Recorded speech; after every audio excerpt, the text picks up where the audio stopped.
So here is my mental math equation. You got an ego trip plus an identity crisis times fame minus a capacity for empathy and vulnerability. Divide that by a public annihilating unmasking, and that has brought us to or equals to this very public downward spiral. Calling Jaimsss got them Shootas on deliver.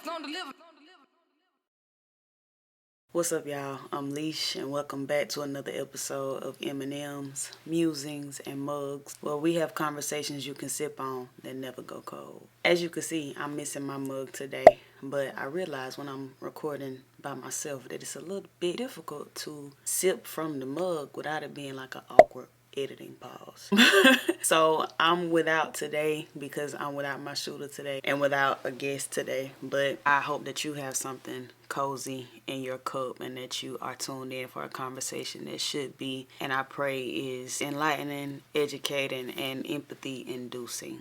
And that's the goal of what I want to do on this part of our platform. I am one half of the Shootas, the epitome of a yin and yang, a perfect balanced God-centered friendship. And my goal on this part of the platform is to challenge people to think harder and to love better. And I want to welcome y'all into my mind today. I want to do a little bit of mental math with you. It's a term and a concept that me and Shu are playing with. It's a title that she came up with. But I want to welcome y'all into my brain concerning what is going on with Drake post the beef. You're not gonna hear me quote a lot of literature. I just have a lot of ideas and I want to share them with y'all as we try to make sense of what is happening in this individual and why it's happening and why it's still relevant to the conversation about culture and about hip hop and even something a little bit more. I want to say that there is a level of empathy that I would like for us to practice as we just kind of discuss these ideas. It's definitely a level of empathy that I attempt to practice consistently whenever it comes to my feelings about Drake, because they're not necessarily feelings about Drake. What Kendrick was able to do was craft symbolism between this rap beef and systemic racism in a way that this conversation cannot end. It does not end. And Drake's behaviors post the beef, I think, are emulating the mindset of a supremacist. And again, this is not to say I dislike Drake, but I do hate oppression and I do hate racism and I hate the idea that people do not deserve the respect of being a human being. And I hate when I see behaviors that reflect that belief in other people. I hate the behavior. It doesn't necessarily mean that I hate the person, but I'm just saying there is so much more here than just the person of Drake and even the person of Kendrick. And that is something that I want to make sure is said and lives. This is beyond them. And we can't stop talking about it because there are so many layers to the conversation that should stimulate people's thinking. And it kind of comes down to where you stand. It really does come down to a line in the sand being drawn and you either being here or there. To care about Drake is not to enable. To care about a person is not to enable a person in their wrongdoing. That's not love to me. Love is better than that. Love is healing. Love is powerful. Love is soul altering. Love is the only thing that we experience in this life that we will know and still experience after death. It is much more than what we make it. And so that's kind of where I'm at with it. And I would just wonder where you are in the sand. I recorded this video some time ago, and you're gonna see me come in and out as of today and as of then because I got some thoughts that I didn't mention that I do want to say. But yeah, if that's interesting to you, if that's something that you want to hear more about, if you care any about my thoughts or want to challenge my thoughts with some of your own, stay tuned.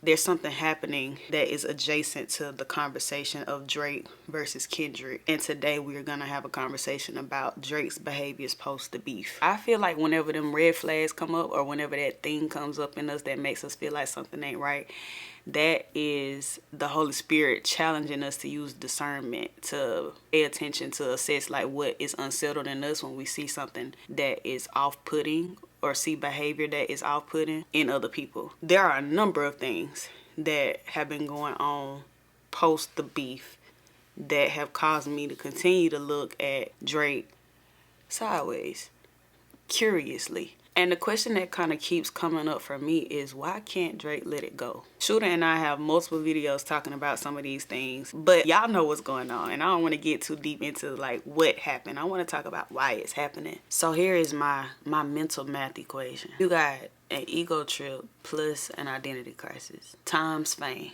minus a capacity for empathy and vulnerability. Divide that by a public annihilating unmasking, and that has brought us to or equals to all that summing up to be this very public downward spiral. What we're actually seeing, I think, is this fall from grace, and I say it like that because I want to talk about what the idea of a fall from grace is. But we're seeing a fall from grace, and we're seeing a person unravel because he has been exposed. I feel like Drake has used his career to push out this idea of who he wants people to believe that he is. He has done things within the industry that he thought would help secure and like support this persona, this armor that I think hides or protects a genuine deep insecurity. I don't think that Drake knows who he is. I think that we have been seeing a man who is comfortable taking from other cultures and plastering them, literally even plastering them onto his body, because he does not know who he is. There is no authenticity to stick to or to exist in. So like a chameleon, it's okay for me to switch here, switch here, switch there. I don't have anything that I'm being true to, or I'm not connected to that. And because I don't know who I am, because I don't feel committed to any part of my identity, again, because I don't know what it is, I don't have a problem with wearing these different skins. And there's a difference. There are some people who don't know who they are, who practice wearing different skins, who have the potential, the capacity to return to themselves, to discover themselves, to heal from that, and to move forward. But that's not what Drake wants to do, because at the point when Drake got exposed, that was the same point that Drake could say, hey, something off in me. But that's not what he's doing. He's not interested in the reflection. He's not interested in the internal work. His behaviors do not suggest that. His behaviors suggest that he wants to put the narrative back how he had it. He got to put the armor back in place, the mask back in place. And he's trying to do that through this almost, I mean, all of it is arrogant, but the Iceman series that he's dropping. Another piece just came out, I think yesterday or day before. It is given that he's willing to be violent in order to do it. I mean, he's tried to shift the blame, like he didn't initiate the beef. He has tried to play the victim through the lawsuit, where he is claiming to be under emotional duress, which he probably is, because he did miss something. The question of the song was, what did I miss? It's not about your external relationships. What you missed is the internal struggle that keeps you from being secure as an individual, and you thought that the culture would insulate you because of all of the noble acts that you did to try to buy people's loyalty, buy people's support, buy people's untouchable and unchangeable connection to you. And it didn't stick because this idea about what hip-hop is altered in his head. This idea about what friendship is also altered in his head. The fact that he is not able to put the narrative back how he wants it, where he is this unbothered, untouchable, invincible person who has all these enemies and people who have gone cold to him, who have turned their backs on him, and how he is just at the top regardless. Like they thought they could bring him down, but he's good. He don't really care if y'all love him. He don't really care if y'all like him. I feel like as a result of that, he is crumbling. I think that this very public ego bruise has pushed him to a state of erratic behaviors and severe emotional dysregulation. And again, before y'all Drake supporters come here and try to eat me up, before you assume that I just don't like Drake, I don't know Drake. I have no proximity to Drake. I told y'all at the beginning of the video, part of what I want to do here is challenge people to think harder and to love better. And when you are dealing with a person who is literally acting out as like a huge cry for help, it is a cry for help, and you enable a temper tantrum. Who really loves who? Who really loves who? Like, to say that's okay. Like, and to an extent, I understand why he's upset. He lost the battle. He thought he had genuine friendships. And maybe he did. But there is a lot going on within his psyche that I don't think that he understands. Like how his idea of what hip hop is was that I could come into this space and I could do, and he almost like affirms that in the last lines of his song, What Did I Miss? Let me read it. When I was looking at y'all and cooking with y'all and giving out verses and bookings to y'all, making sure wires were hit, man, what did I miss? When you was all in my crib, liquor and O's, word for word at all of the shows. You always felt like this, man. What did I miss? That sounds like to me that somebody told Drake that love or that loyalty could be purchased, could be bought. Or it could be that Drake, in an attempt to manipulate people into being on his team, again, wanting people to be drawn into his orbit in such a way that they would protect him at all costs. If a day like him facing off with Kendrick ever came, was rooted in the fact that I did this for you, I did this for you, I did this for you, I did this for you. And that kind of could bring us into a conversation about what true friendship is and what loyalty is. Because on a basic level, I can understand if he felt like he had friends and they sided with the enemy. I can see that. I really do understand, for the sake of like me and my shooter being the kind of friend that we are. If my shooter was to go to a rival of mine's concert and be bobbing and rapping or whatever to lines that they have written to diss me, I would be highly upset. I would be brokenhearted. But the difference I feel like between me and Shoota's situation versus Drake's situation is that me and Shoe are legitimate family, like we friends. And she mentioned this in the video that she put out about the Iceman. I'll tag it here. But she just talked about how Drake missed the bond building phase with the relationships that he's talking about.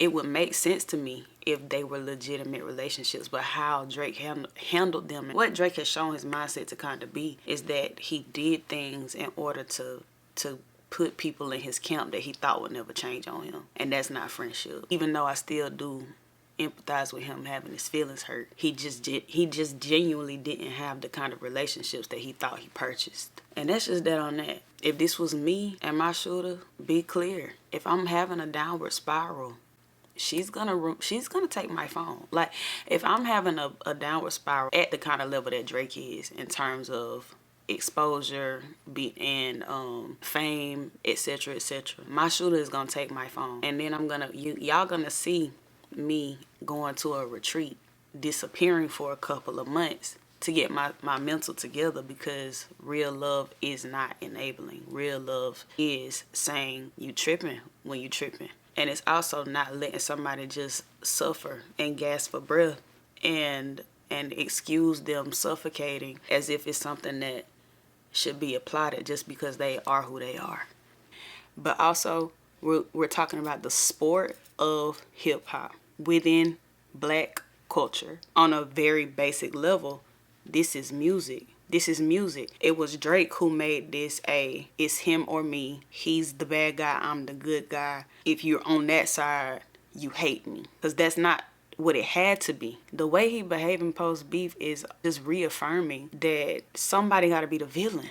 It's like he was too entitled, too arrogant to be able to lose. He couldn't be a person who lost. He's got to be this invincible guy, this untouchable guy, this at the top no matter what type of guy. And it's like, Drake, who told you that? Who told you had to be that to be acceptable? Me and Shooter in our very first video talked about what black culture is to us, what culture is to us. And my sentiments were that culture is how we take the nothing that we're given and we make it good. We make it golden. We make it healing. We make it worthwhile. Like, black people were not expected to thrive in this country whatsoever. So whose accolades are we waiting on to be creatives, to affirm us as creatives? Who telling us that? Who's giving us permission to be great? Who's giving us permission to do anything well? We didn't wait on nobody to create hip hop. Nobody gave us a card that said, here y'all go.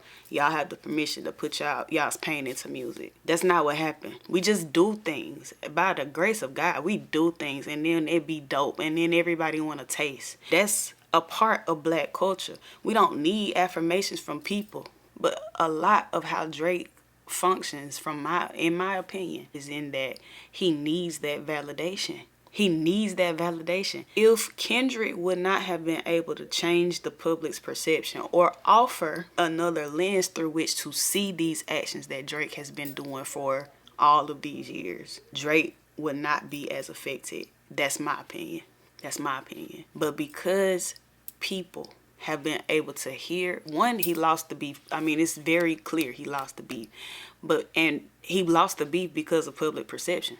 A part of why he lost the beef is because of public perception. We know who won, right? And he can't change people's minds back to what he wants them to believe. So therein lies the problem. I am not a person who is an enabler. I can't do it. I can't do it anymore. I've lived a season of life that I've healed from and grown from, and I saw what it cost me and what it cost people that I love. So that ain't nothing that I got time for. But you could still love Drake and not be ignorant to the fact that he is in distress. And I think that he is in distress because of this idea that he had a grace to fall from. And I'm not being ignorant to the fact that public perception has a lot to do with why there are any such things as celebrities. That is true. However, a human being with the normal capacity for empathy, vulnerability, and humanity, I don't think would be spiraling in such a way that they don't look internally when something like blows that Kendrick delivered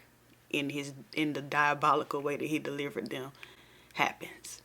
For example, if Drake was a healthier version of himself, this is my opinion, and he had run his career how he had run it, he had done all the things, right? And he felt how he felt whenever his friends turned on him. The first plate that I feel like he would have made would have been to say, dang, I've been moving a little bit of a way. Like, there shouldn't be as much evidence to what this man is saying about me. There shouldn't be chatter. Like, my character should be able to contradict the things that this person is saying.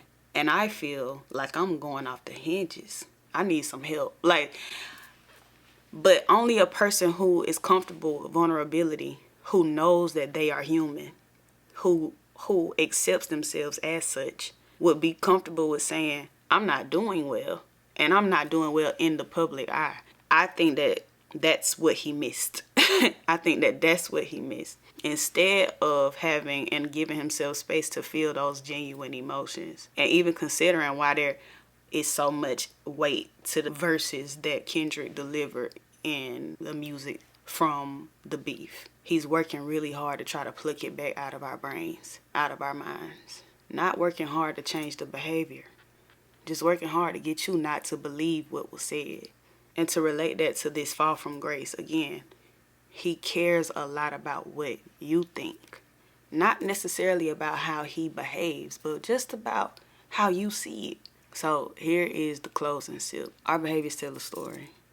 Our patterns unveil stories, truths about us. And I feel like what I would hope that the takeaway is that when we allow some distance and we stop treating industry figures as gods, we can start to see them as people. And all people need support. All people need connection. All people need healthy relationships. All people. But this person is a person that I think needs to be reminded that he's just a man.